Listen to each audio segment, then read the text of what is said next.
Graça no Senhor Jesus Cristo. Gostaria de falar um pouquinho sobre algo que aconteceu no tempo do Senhor Jesus. Uma mulher, ela foi pega em flagrante adultério.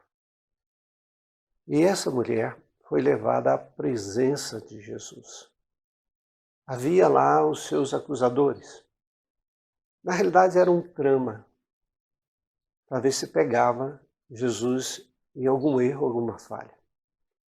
E eles então disseram ao Senhor Jesus: na lei nos mandou Moisés que tais mulheres sejam apedrejadas.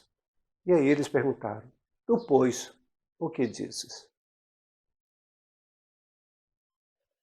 Jesus, naquele momento, se inclinou e começou a escrever no solo.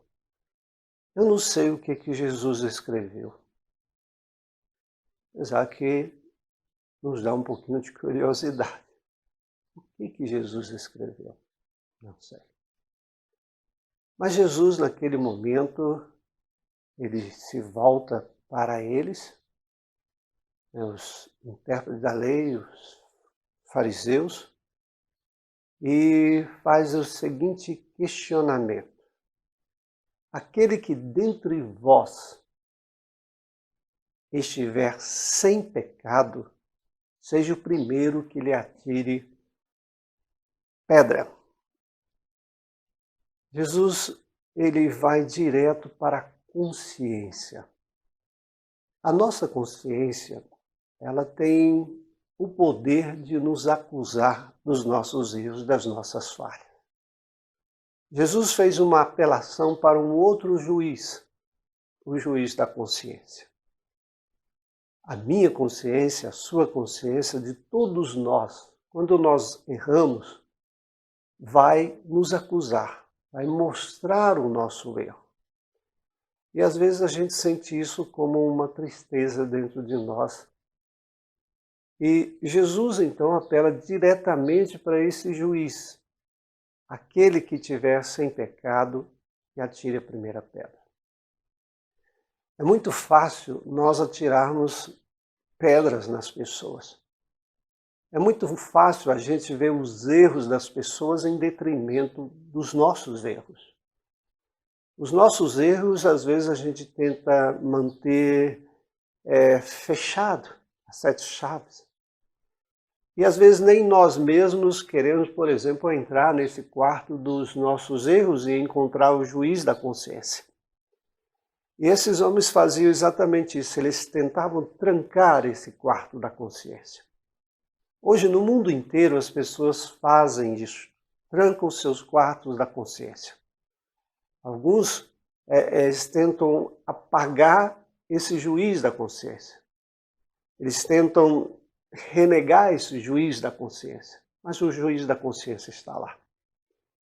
Se mesmo a gente renegando, mesmo a gente tentando acabar com esse juiz da consciência, mesmo que vamos dizer que matemos a nossa consciência, que é o que muitos fazem hoje em dia, o que é que acontece? Essa consciência, vamos dizer, ela vai ressuscitar, ela vai reaparecer. Não conseguimos destruí-la, podemos até, vamos dizer, anestesiá-la, mas em determinado momento ela volta, ela vai fazer o seu papel de mostrar os nossos erros, as nossas falhas, cedo ou tarde. Pode passar muitos anos, igual aconteceu com uma senhora que fez um aborto e depois já idosa não conseguia dormir. E ela dizia: eu não consigo dormir porque toda noite eu ouço a voz do bebê. E eu então indaguei para ela: que bebê? Ela disse: o que eu matei. Meu esposo não queria o bebê. E eu então fiz um aborto por causa do meu marido. Ou seja, ela colocou um pouco da culpa do marido, mas a ação final foi dela. E ela o fez. A criança tinha nascido? Não. Ela tinha ouvido de fato o choro da criança? Não. Ela abortou a criança. Mas com o passar do tempo, isso voltou, e voltou forte. Ou seja, o juiz da consciência novamente a acusava de algo que ela fez no passado. Sim, muitas vezes nós podemos deixar o passado para trás, mas um dia ele voltará à tona. Não tem como. E se você morrer e ele não tiver voltado, ele vai voltar diante do tribunal de Deus. A nossa consciência vai nos mostrar diante de Deus os nossos erros e as nossas falhas.